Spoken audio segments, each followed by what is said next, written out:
Hay un misterioso conjunto de sustancias químicas que recorren todo nuestro organismo.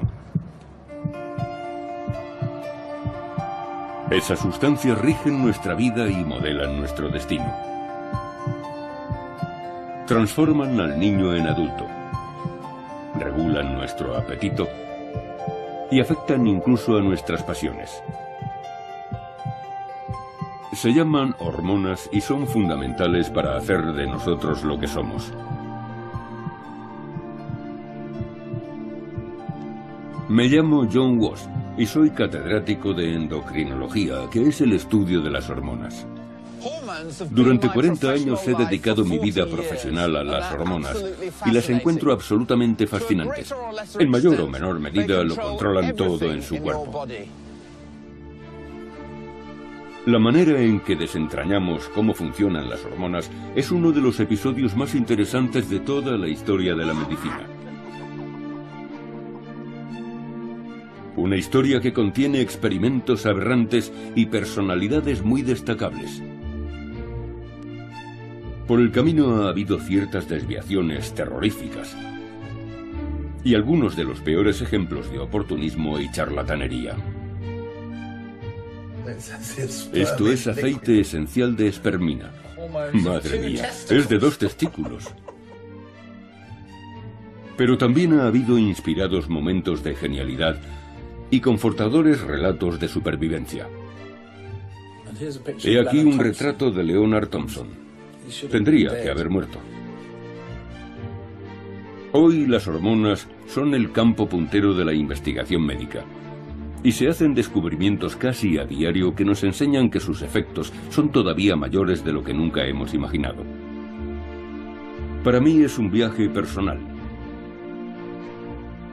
Además de una historia que he querido contar toda mi vida. Poder compartir y transmitir mi entusiasmo por este tema que nos afecta a todos es una oportunidad maravillosa. Las hormonas son una parte fundamental de nuestra biología y comprenderlas es comprendernos mejor a nosotros mismos. El prodigioso mundo de las hormonas, con el Dr. John Wass.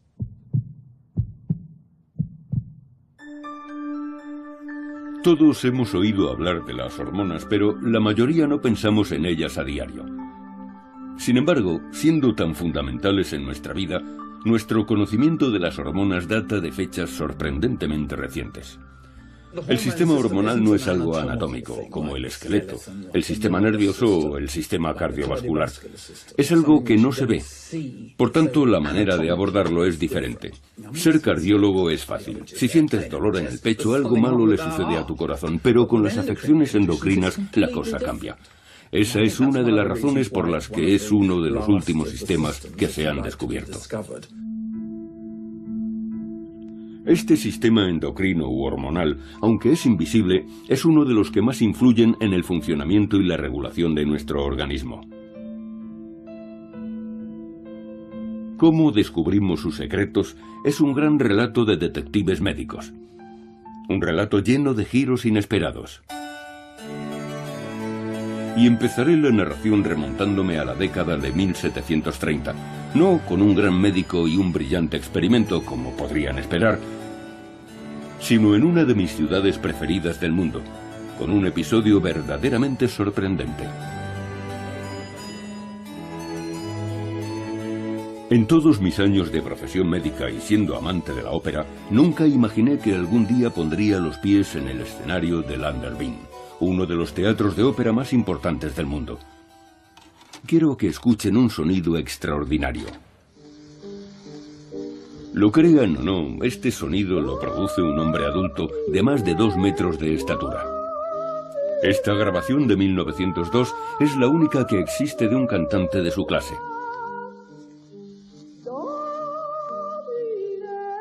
Pero sin duda su mejor exponente vivió en la década de 1730. Era una auténtica estrella de la música y se llamaba Farinelli.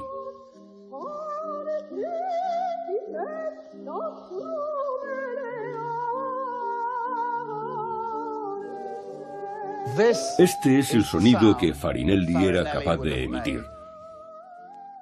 casi sobrenatural, asombrosamente puro, suave, sublime y a la vez forzado, puesto que era un hombre que había alcanzado la madurez.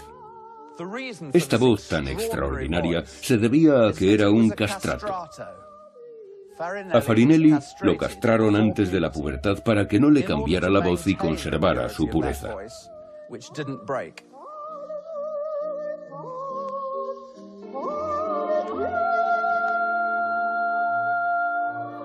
Cuando un niño alcanza la pubertad, su voz puede bajar hasta una octava completa.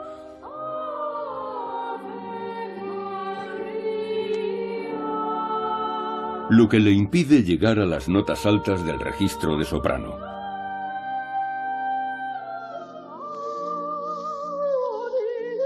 Pero como Farinelli fue castrado antes de que se produjera ese cambio, su voz se conservó a pesar de su paso a la edad adulta. Sorprendentemente, este tremendo procedimiento se siguió practicando hasta principios del siglo XX. Y para muchos niños castrados con la esperanza de que fueran el próximo Farinelli, las consecuencias eran dramáticas y permanentes.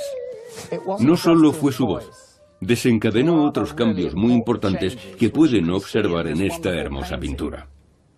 Se ve que tenía una línea capilar recta, como las mujeres, y no la característica línea en forma de pico de un hombre. Y esconde la ausencia de nuez en su garganta con un pañuelo de seda. La castración afectó incluso al crecimiento de Farinelli. Tenía un tórax muy desarrollado, también unos brazos realmente largos, lo mismo que las piernas, muy largas también, porque continuaron creciendo. Todo ello fue resultado de la castración. Los castrati eran una demostración realmente dramática de lo que sucede cuando eliminas los testículos de un ser humano. Por descontado, ya se observaban desde hacía siglos los efectos de la castración en el ganado. Lo sorprendente es que no se diera una explicación científica a estos efectos hasta el siglo XIX. Por tanto, esta era la gran pregunta que se hacía todo el mundo. ¿Cómo narices podían influir los testículos en tantas partes del cuerpo, desde las cuerdas vocales hasta la longitud de las extremidades?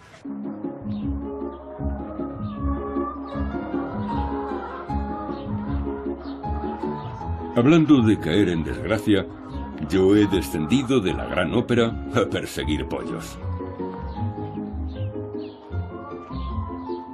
Hay una buena razón para ello.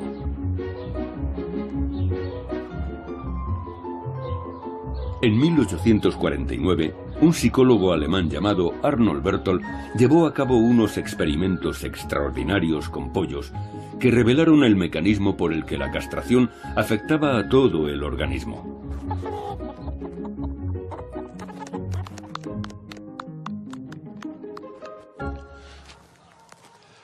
Berthold era catedrático de medicina en Göttingen, la célebre ciudad universitaria, y también dirigía el departamento de zoología, donde se topó con ciertas aves llamadas capones. La carne de capón era increíblemente tierna, una verdadera exquisitez en la Europa de principios del siglo XIX, y la razón es que, como a los castrati, les extirpaban los testículos. La castración causaba efectos muy diversos en estas aves. A diferencia de los gallitos habituales, los castrados se volvían dóciles, sumisos incluso, y perdían todo su apetito sexual. Pero la razón principal de que Berthold escogiera los capones para sus experimentos fue que tenían un marcador biológico evidente que le facilitaba mucho la tarea de separar a los machos, incluso de un simple vistazo. Les presento a Bernard, todo un señor pájaro, y puedo asegurarles que está impaciente por perseguir gallinas. Fíjense en su cresta, de nombre tan acertado, y en las barbillas debajo del pico. Es un macho adulto. Los capones no se parecen en nada. Tienen la cresta y las barbillas caídas. Basándose en esto, Berthold puso en marcha una serie de experimentos para ver si podía detener e incluso revertir los efectos de la castración. Lo que pretendía era intentar revertir los cambios que se habían producido. Así que extirpó los testículos a los gallitos y a continuación volvió a implantárselos, pero no en su ubicación natural en el organismo, sino en el abdomen. Para su sorpresa, resultó que no solo conservaban su actividad sexual y su comportamiento agresivo, sino también sus crestas y barbillas. Con estas aves, Berthold ya tenía un medio de responder a la pregunta fundamental. ¿De qué manera afectaban los testículos a las distintas partes del cuerpo? Cuando Berthold practicó las autopsias de estas aves, se encontró con la sorpresa de que los testículos que había reimplantado en su abdomen habían generado su propio riego sanguíneo, formando vasos sanguíneos alrededor de los testículos. Así fue como dedujo que los efectos que causaban, fueran los que fueran, los causaban a través de la sangre.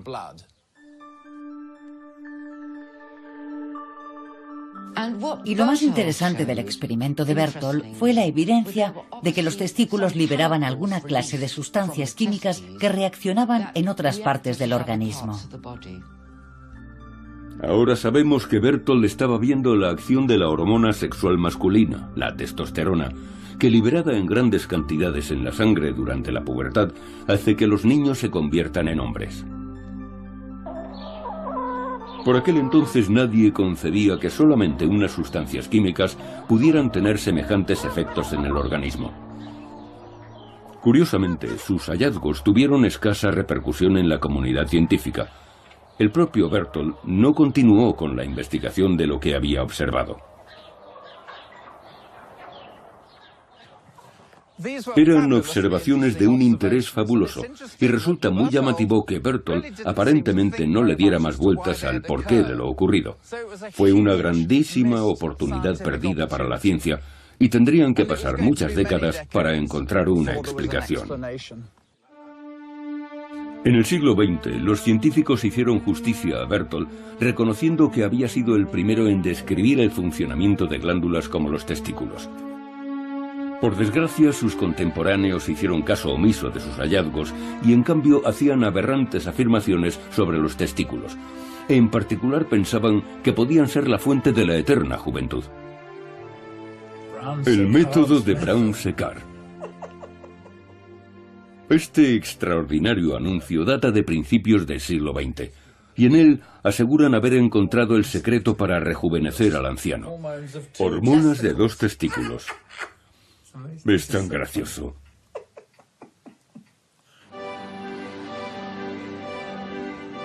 La historia de esta ridícula pretensión y sus sorprendentes consecuencias comienza en 1889 en una de las más insignes instituciones de Europa, la Academia de Ciencias de Francia. En una solemne ocasión, un público selecto asistió al anuncio de Charles Edward Brown-Séquard.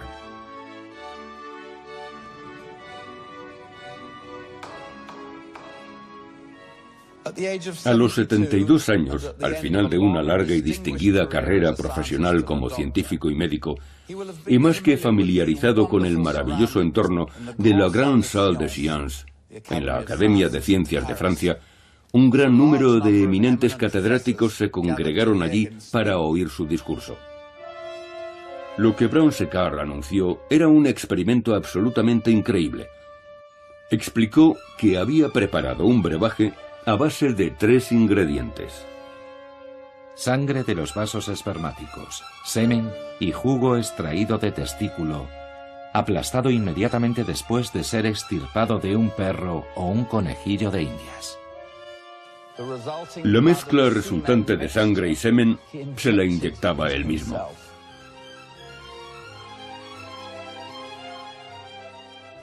Dijo lo siguiente a su asombrada audiencia: que tenía más fuerza y resistencia, su capacidad de concentración había mejorado y también tenía bastante más energía mental. El desconcierto hizo enmudecer a la audiencia, y teniendo en cuenta que allí el promedio de edad era de 71 años, lo más seguro es que se dijeran: Dios, sería maravilloso. Podría convertirse en el elixir de la vida y posiblemente en el hallazgo del siglo. El anuncio sumió a la prensa en un completo frenesí. Y como la demanda de esta clase de remedios mágicos crecía sin parar por todo el planeta, los artículos y anuncios llenaban los medios de comunicación. Brown Séquard ocupó titulares en todo el mundo. La prensa se preguntaba si aquel sería el verdadero elixir de la vida. Naturalmente no lo era.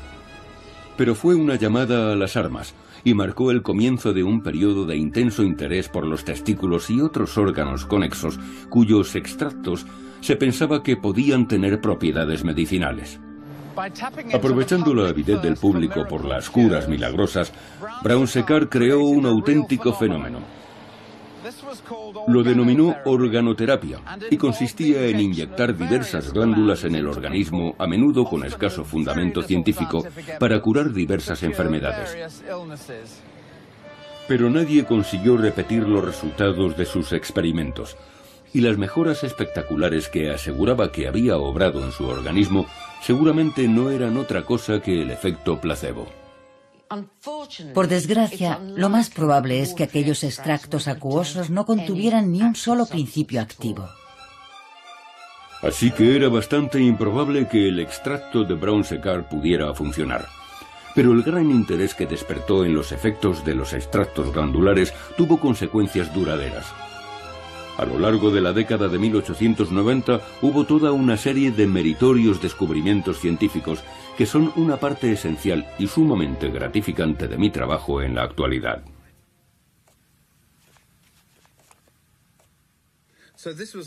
Esta mujer a la que traté tenía una tiroides hipoactiva y uno de sus hijos me escribió: "Gracias por escuchar a mi mamá y devolvérnosla".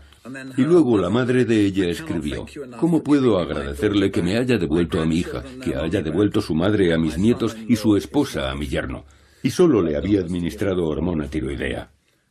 Aunque siempre es agradable que a uno le den las gracias, lo cierto es que no las merecía yo. Tendrían que habérselo agradecido a un par de emprendedores médicos británicos de la década de 1890. Ellos fueron los primeros que usaron hormonas para curar lo que hasta entonces era una enfermedad terrible y debilitadora.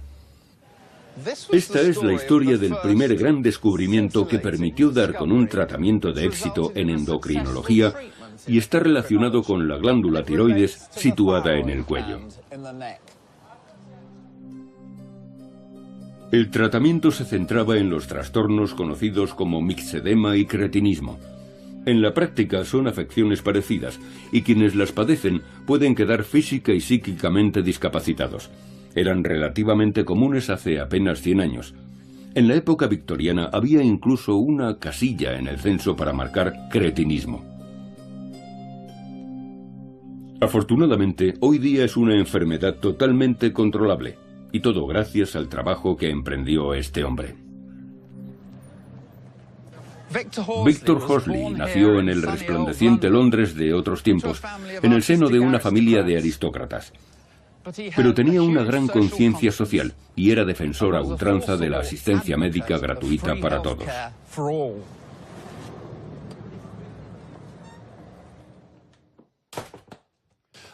Sin embargo, para mí su obra más importante tuvo que ver con la tiroides. Voy a explicarles lo que hizo con un poco de ayuda.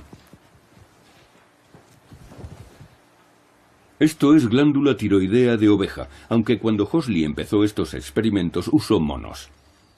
Lo que hizo fue extirpar la tiroides de varios monos y demostrar que sufrían cambios asociados al mixedema, igual que los humanos. Se les caía el pelo y se volvían más letárgicos. Con este experimento, Horsley demostró de manera concluyente que el mixedema estaba causado por una deficiencia tiroidea. Pero fue más allá. Proponiendo el atrevido paso de trasplantar tejido de tiroides de oveja, igual que este, a pacientes humanos. Por toda Europa hubo quienes aceptaron el reto, y la práctica de trasplantar tiroides de oveja a personas tuvo cierto éxito. Pero seguía sin ser una cura. Era cirugía potencialmente peligrosa y los beneficios eran a corto plazo. Ese era el problema. que no se podía seguir suministrando cada 7 días, y sus efectos solo duraban ese tiempo.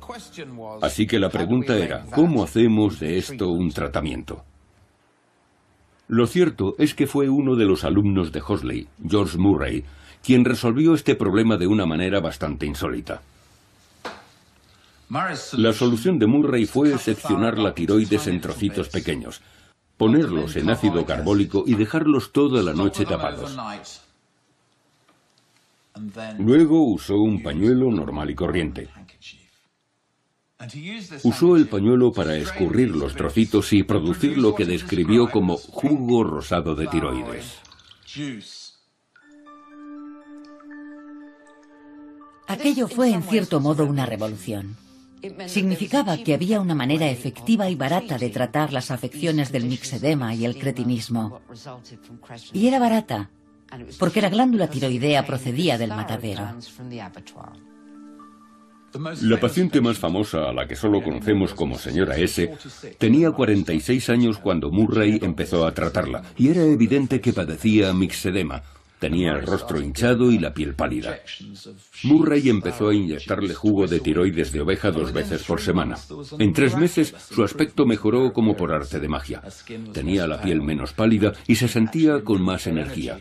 Tanto que Murray anotó que le costaba mucho menos hacer las tareas domésticas. Pobrecilla.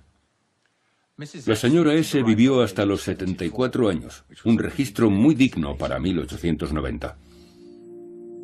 Las hormonas tiroideas, a diferencia de la testosterona, permanecen varios días en la sangre, y por eso las inyecciones funcionaron. Así se convirtieron en el primer tratamiento efectivo de nuestra historia. Pero en realidad, Hosley y Murray no sabían ni por asomo lo que eran las hormonas, y a pesar del éxito del tratamiento, solo veían los efectos de las glándulas, no comprendían su funcionamiento. Para acercarnos más, haría falta la invención de un artilugio verdaderamente ingenioso, uno que realmente nos permitiera ver a la hormona en funcionamiento.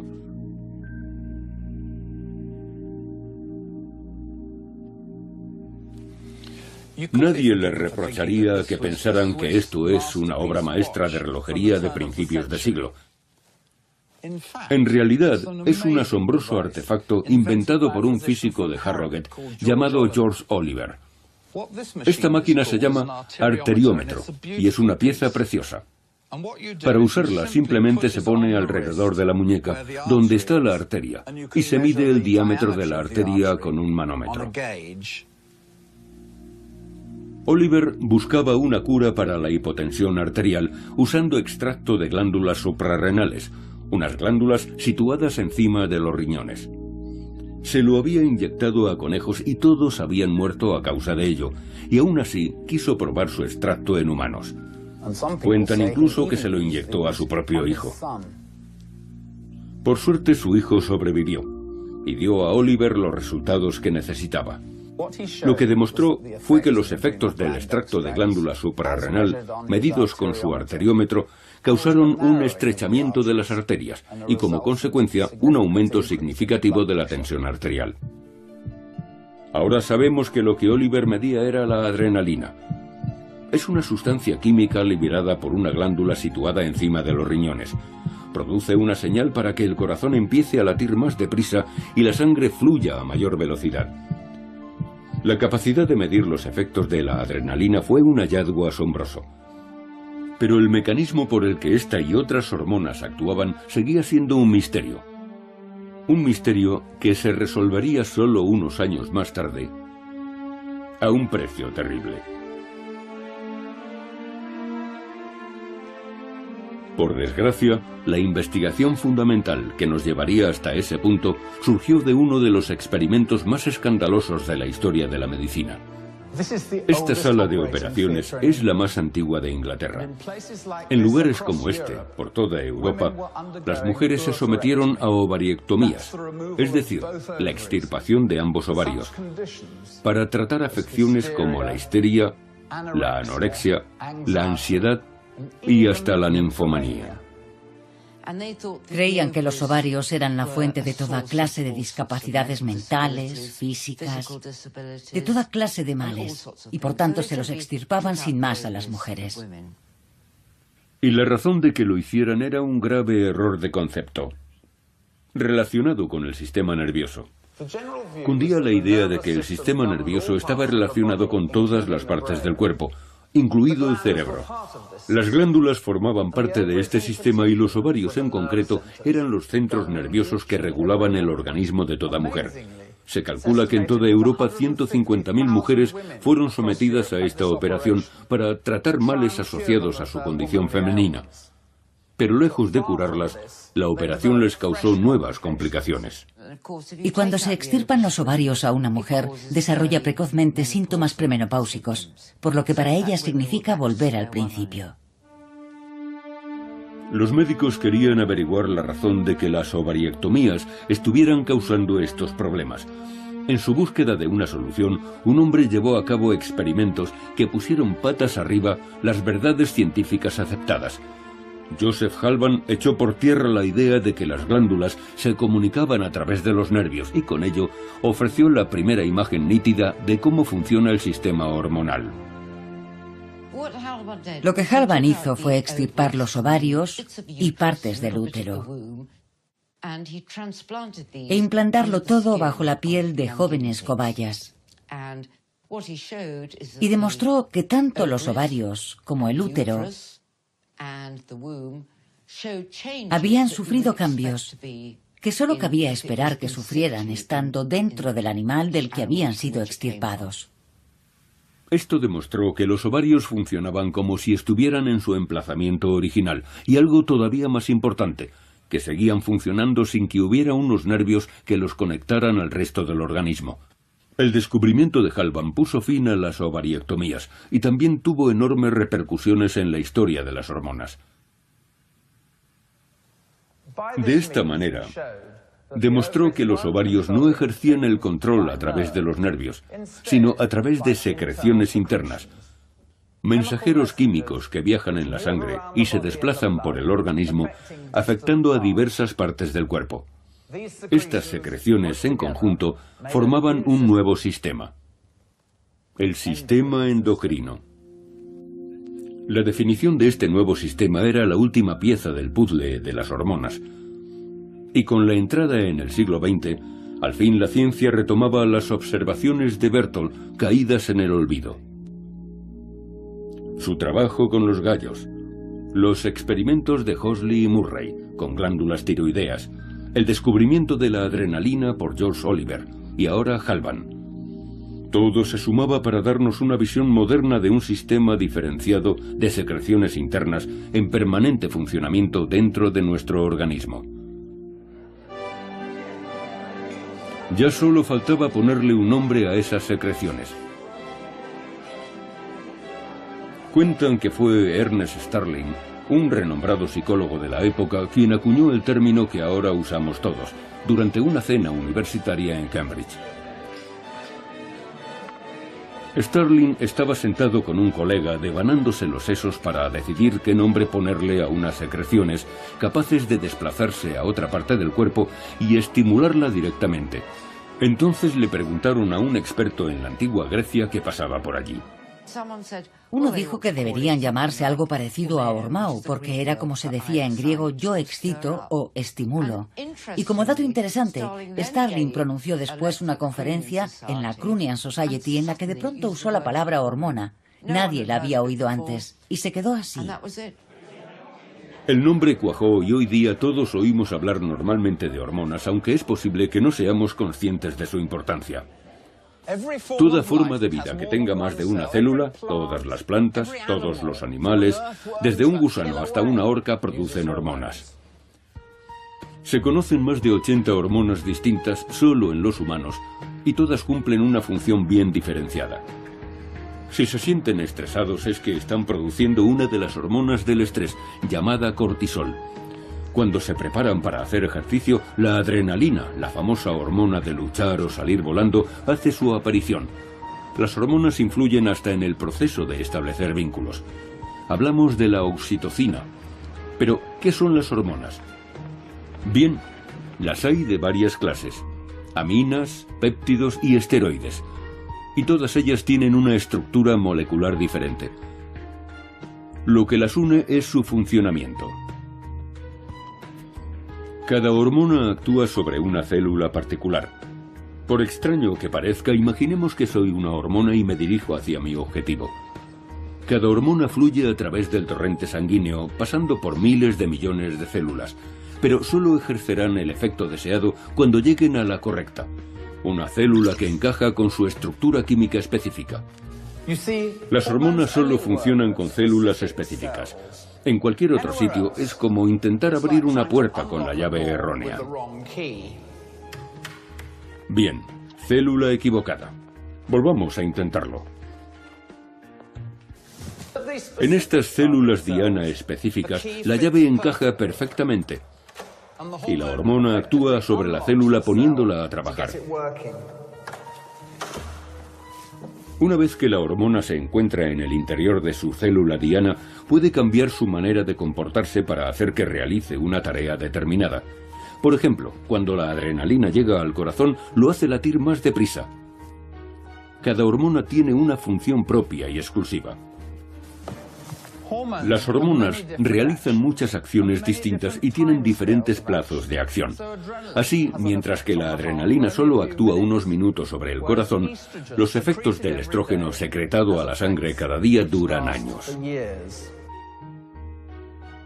Al irse acumulando en largos periodos, como en este caso, algunas hormonas pueden tener efectos dramáticos en nuestro organismo. El caso de un antiguo paciente puede servir para ilustrarlo.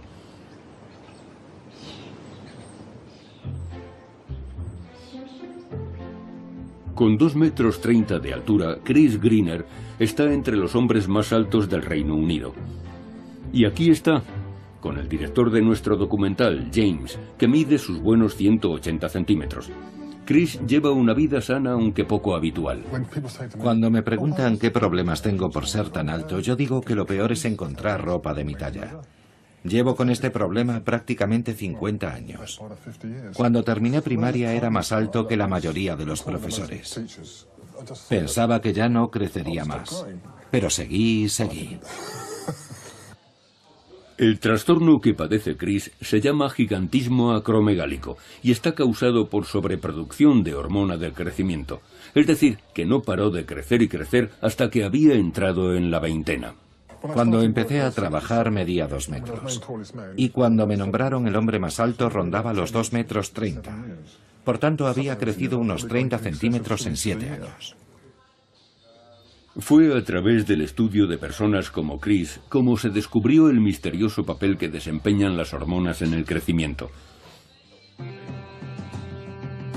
La historia comienza en la década de 1780, con un hombre de estatura parecida a la de Chris.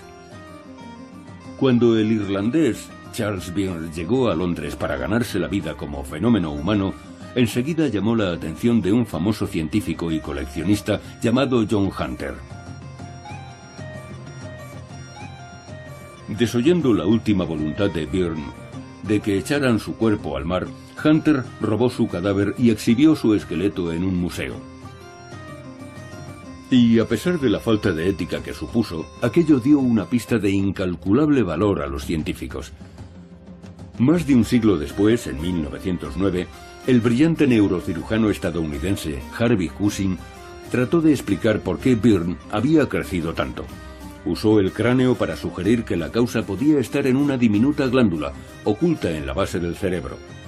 Se llama pituitaria o hipófisis, y es muy difícil de localizar, como nos explica la patóloga Susie Lisman. Esto es un cerebro humano. Se trata de un entramado increíblemente rico y complejo de nervios que controlan nuestros movimientos, nuestras sensaciones y nuestras funciones superiores. ¿Dónde encaja aquí la pituitaria? Para empezar, no es nada fácil de ver. La única pista que tenemos es este tallo tan pequeñito. Es el tallo pituitario, al que está unida la glándula pituitaria. Hubo que retirarla cuando sacamos el cerebro. Bien, si nos fijamos en la pituitaria, Aquí está. Es un órgano muy pequeño, del tamaño de una judía, que está sentado en ese tallo en la base del cerebro. Creo que ahora pueden ver bien el tallo que la conecta al cerebro. Volviendo a la década de 1900, Cushing no entendía muy bien lo que hacía la pituitaria, pero estaba convencido de que era importante debido al lugar en el que estaba. Si miramos en la base del cráneo, veremos dónde se aloja la pituitaria, en esta zona denominada fosa hipofisiaria. Por tanto, está bien protegida por un anillo óseo que evita que sufra daños. Esa capa protectora de hueso fue lo que indujo a Cushing a pensar que la pituitaria era importante y que en ella residía la explicación de la inusual estatura de Charles Byrne. Lo interesante fue lo que descubrió Harvey Cushing cuando examinó el cráneo de Charles Byrne. En lugar de un espacio pequeñito del tamaño de una judía, había un hueco mucho más grande debido a la erosión del hueso. Así que Cushing dedujo que Byrne tenía un adenoma o tumor pituitario que al crecer había erosionado el hueso. Cushing dedujo, correctamente según se ha visto, que la estatura de Byrne se debía a un tumor en la hipófisis que le hacía producir en exceso la hormona que da instrucciones de crecer a nuestro cuerpo. Un tumor parecido en la pituitaria había causado la anómala estatura de Chris Greener. El tumor hizo que la hipófisis siguiera secretando cantidades excesivas de hormona del crecimiento hasta bien pasada la adolescencia. Lo pusieron en la máquina, apretaron el botón y la aguja saltó. Reconocieron que mi nivel de hormona del crecimiento por unidad de sangre era de más de 200, cuando el promedio es más o menos 15 el par. Charles Byrne murió a la edad de 22 años, sin que llegaran a tratarle el tumor. Pero en el caso de Chris conseguimos destruir su tumor con radioterapia y su crecimiento al fin se detuvo. Todavía se conserva fuerte a sus 70 años. Casos como el de Chris, aunque sean increíblemente raros, son fascinantes y nos sirven para ilustrar la enorme importancia de las hormonas. El siguiente descubrimiento en nuestro viaje de conocimiento de las hormonas transformó por completo la vida de millones de personas. Esto es un vial de insulina humana. Es una hormona, probablemente la más conocida de todas. Sin ella, se desarrolla la diabetes. Y aunque en la actualidad tiene tratamiento, antes de su descubrimiento tener diabetes era una condena a muerte. En los niños que no producían la hormona llamada insulina, el azúcar que su organismo debería asimilar para transformarla en energía pasaba directamente a la orina. De ahí que reciba el nombre de diabetes, diabetes mellitus, que es la forma más común, significa literalmente fuente dulce, ya que la orina de quien la padece está dulce. Sin la capacidad de almacenar su energía vital, el niño se iba apagando progresivamente y nunca pasaba de la adolescencia. Encontrar una cura para la diabetes era increíblemente difícil, incluso aunque hubiera indicios de que un órgano en particular, el páncreas, podía ser el origen de todo. A finales del siglo XIX, una pareja de fisiólogos y clínicos alemanes extirparon el páncreas a perros y demostraron que tenían diabetes. Ese descubrimiento apuntaba al páncreas como el origen del aumento de los niveles de azúcar en sangre, es decir, de hacerse diabético.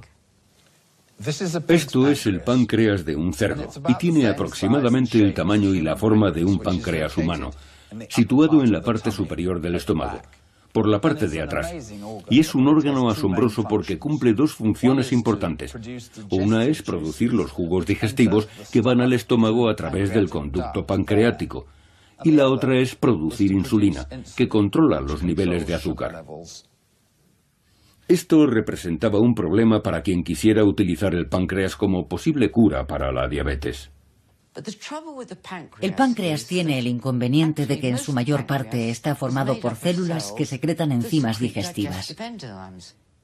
De manera que si lo trituráramos no habría prácticamente ninguna insulina en él. Todo lo que encontraríamos, de hecho, serían jugos digestivos.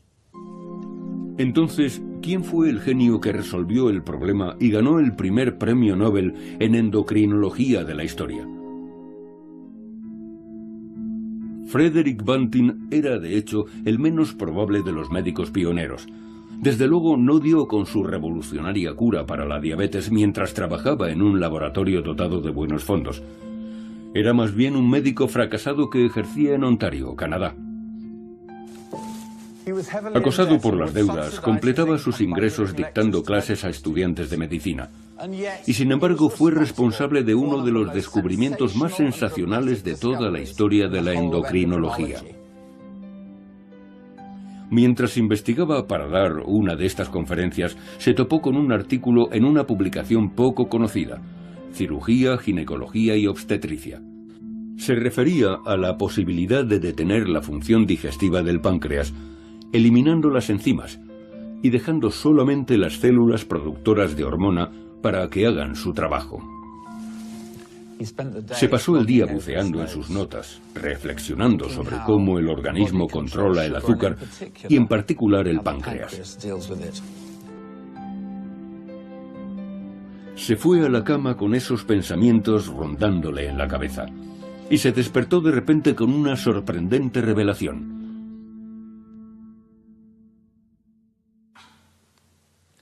Fue el momento eureka de Frederick Banting.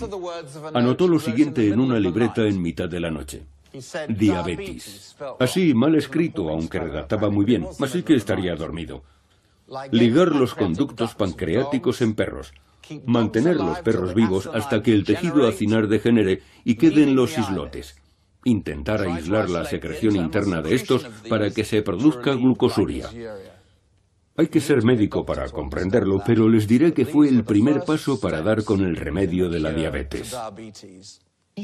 De pronto se le ocurrió que si ligaba el conducto del páncreas, que produce todas estas enzimas digestivas, haría degenerar el tejido. Y entonces podría aislar unas cuantas células llamadas islotes, que producen la insulina, y conseguir un suplemento insulínico. Lo que hizo Banting fue intervenir quirúrgicamente a perros para ligarles el conducto pancreático así. Los mantenía con vida 6 semanas y pasado ese tiempo, las células que producían las enzimas digestivas habían muerto, y así obtenía un páncreas que solo producía insulina.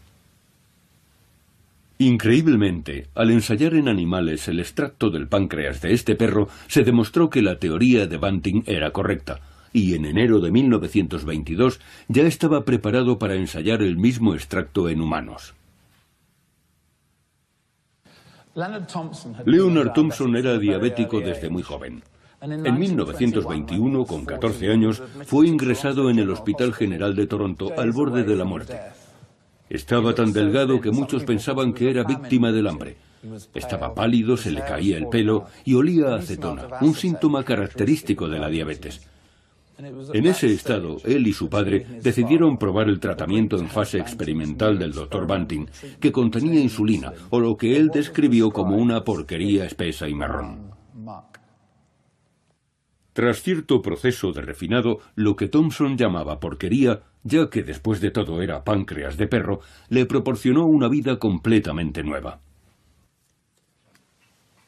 He aquí un retrato de Leonard Thompson después de haber iniciado el tratamiento con insulina.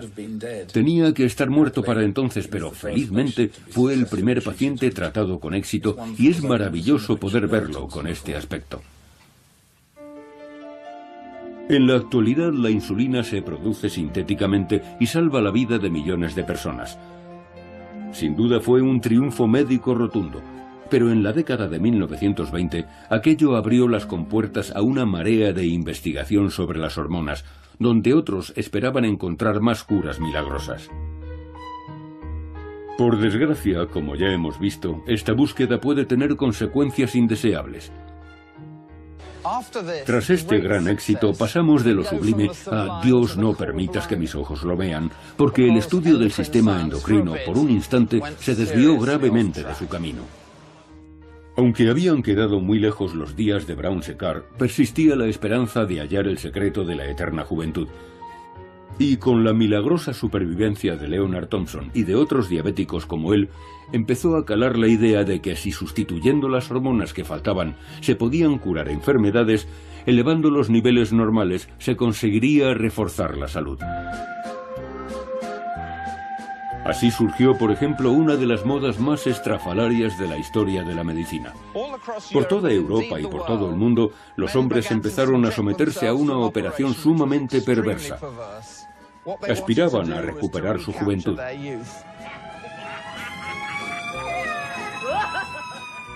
Este es el Prater de Viena, el parque de atracciones más antiguo del mundo. Sorprendentemente, a comienzos del siglo XX, era la sede de un laboratorio donde se llevaban a cabo experimentos muy notables. El Instituto de Investigaciones Biológicas en los terrenos de este parque también se llamaba vulgarmente Vivario, y fue aquí donde el fisiólogo Eugene Steinach desarrolló un procedimiento que aseguraba podía revertir el proceso de envejecimiento. Este laboratorio estaba particularmente interesado en modificar los procesos naturales del organismo. Steinach propuso una técnica muy parecida a la que Banting había empleado para obtener insulina del páncreas, ligando el conducto de una glándula para aislar una hormona concreta en su interior. En esta ocasión, él pretendía aislar la testosterona, y para ello tenía en mente un órgano muy distinto. El experimento de Steinach consistió en ligar el tubo que transporta el esperma, en la jerga moderna una vasectomía. Así se crearía más espacio para las células productoras de hormonas en los testículos y eso redundaría en una vitalidad mayor. Aunque cueste creerlo, el método Steinach causó furor. Los hombres acudieron en masa para someterse al tratamiento, incluidos algunos de gran renombre. Entre ellos, el famoso poeta William Butler Yeats.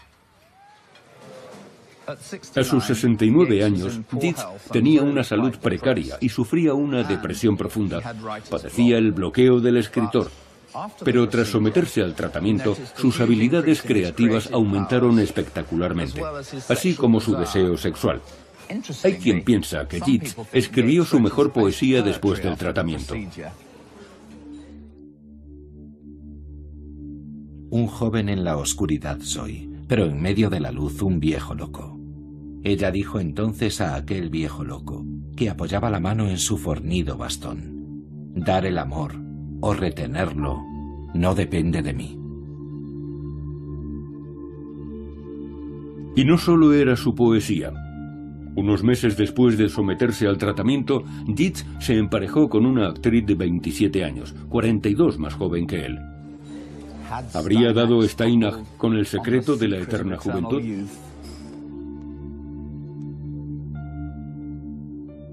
Naturalmente que no. También en su caso, como en el de Brown-Séquard, no hubo manera de reproducir los resultados que aseguraba tener. Ahora sabemos que no hay fundamento científico y que se trata de otro callejón sin salida en el mundo de la ciencia. La endocrinología había recorrido un gran trecho antes de Steinach, y su procedimiento fracasó porque tenía una idea demasiado simplista de cómo funcionan las hormonas. Steinach pensaba que cuanta más testosterona hubiera circulando por el organismo, mayor vitalidad tendría uno. El problema es que no era así de simple. En primer lugar, Steinach se equivocó al pensar que ligando los conductos espermáticos causaría un aumento de la producción de testosterona, y aunque sí hubiera servido para incrementar los niveles de testosterona, erró estrepitosamente en sus previsiones. Simplemente no había entendido una parte del sistema endocrino, que resulta que es la más importante de todas. Steinach no tenía ni idea de cómo se regulan las hormonas, pero la publicidad que generaron sus afirmaciones desencadenó un montón de investigaciones que finalmente proporcionaron la clave de su equivocación. Y además permitió tener una nueva visión de la función clave de una pequeña glándula que ya hemos conocido. la hipófisis o pituitaria. Además de producir hormona del crecimiento, la pituitaria cumple la misión de garantizar que los niveles de muchas hormonas no suban ni bajen demasiado en ningún momento. De ahí que fuera imposible que funcionara la técnica de Steinach. Si se sobrecargara de testosterona el sistema endocrino, la pituitaria intervendría para hacerla descender de nuevo a los niveles normales. La hipófisis actúa igual que un termostato doméstico. Detecta si los niveles hormonales no son correctos y envía mensajes a varias glándulas para que incrementen o reduzcan la producción de hormona según haga falta. El descubrimiento de este aspecto de la pituitaria fue un verdadero hito en este campo. En mi época de estudiante de medicina en los 60, esta pequeña glándula todavía se consideraba la pieza clave de la regulación hormonal. Pero lo que más me gusta de esta historia es que no permanece igual mucho tiempo. Incluso en estos últimos años, la investigación ha permitido descubrir un sistema de regulación completamente nuevo, que nos ha obligado a ampliar nuestras miras. De hecho, este sistema no solo pone en entredicho lo que pensamos de nuestro control de las hormonas, sino cómo las hormonas nos controlan a nosotros.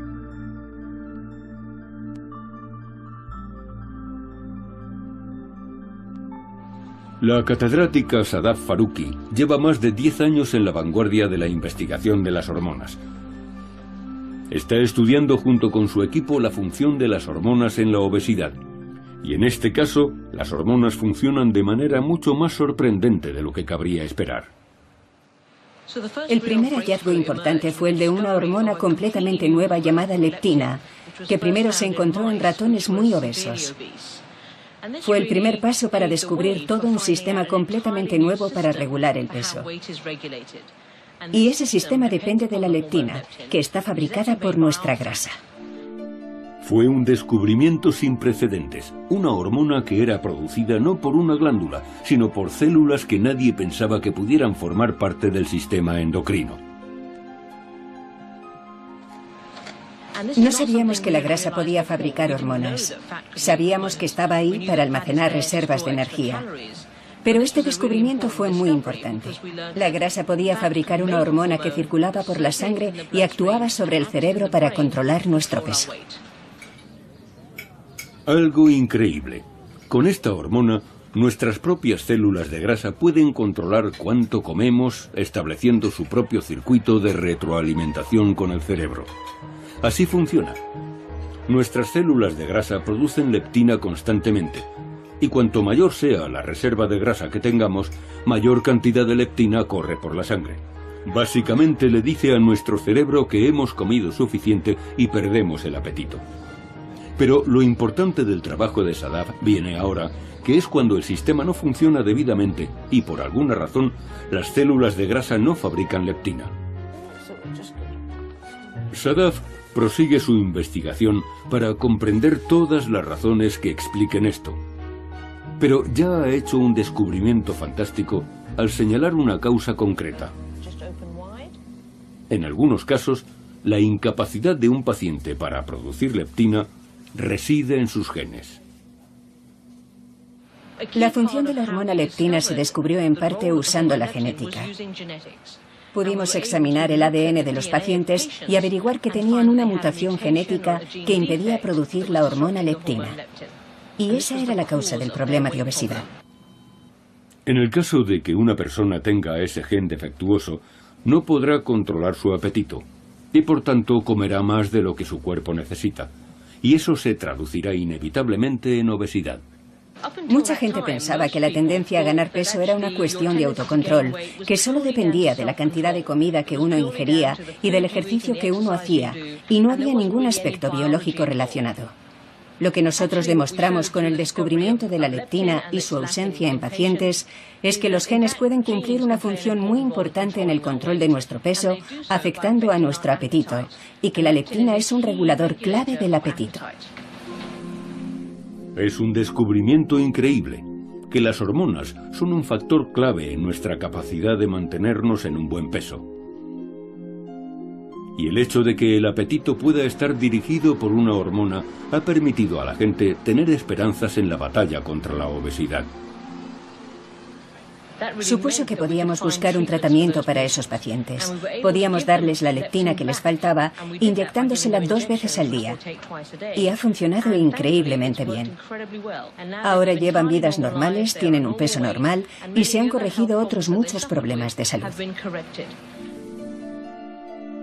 Solamente con la introducción de leptina, Sadaf ha conseguido curar la obesidad en aquellos pacientes que antes no tenían ningún control sobre su peso. Un ejemplo patente del poder de las hormonas. Y junto a otros hallazgos recientes, indica que estamos a punto de descubrir toda una diversidad de nuevas hormonas con capacidades potencialmente asombrosas. Es fascinante porque hemos pasado de una concepción clásica de las glándulas endocrinas, desde Brown-Séquard y todos los demás, con sus triturados de glándulas, a darnos cuenta de que realmente la mayor parte de nuestro organismo produce hormonas. Y pienso que en el futuro los hallazgos de nuevas hormonas van a ser muy numerosos. Investigaciones como la de Sadaf nos obligan a reconsiderar si lo que hacemos es fruto del libre albedrío o simplemente de nuestras hormonas. Y es tentador pensar que algún día podremos aprovecharnos de todo el potencial de estas sustancias químicas para controlar prácticamente todos los aspectos de nuestra biología. Pero son lecciones que debemos aprender de la historia de las hormonas. Historias como las ovariectomías y la búsqueda de la eterna juventud nos recuerdan que la falta de conocimiento es algo decididamente peligroso. Incluso ahora debemos asumir que no tenemos todas las respuestas. Siempre que creemos que ya comprendemos del todo las hormonas, surge otro descubrimiento que nos demuestra lo poco que sabemos. Es extraordinario que el estudio de las hormonas tenga poco más de 100 años. Se han hecho descubrimientos impresionantes, y sin embargo, es una ciencia que aún está en pañales. Y para mí, lo fascinante es que todavía tendrán que pasar muchos años para que las hormonas nos revelen todos sus secretos.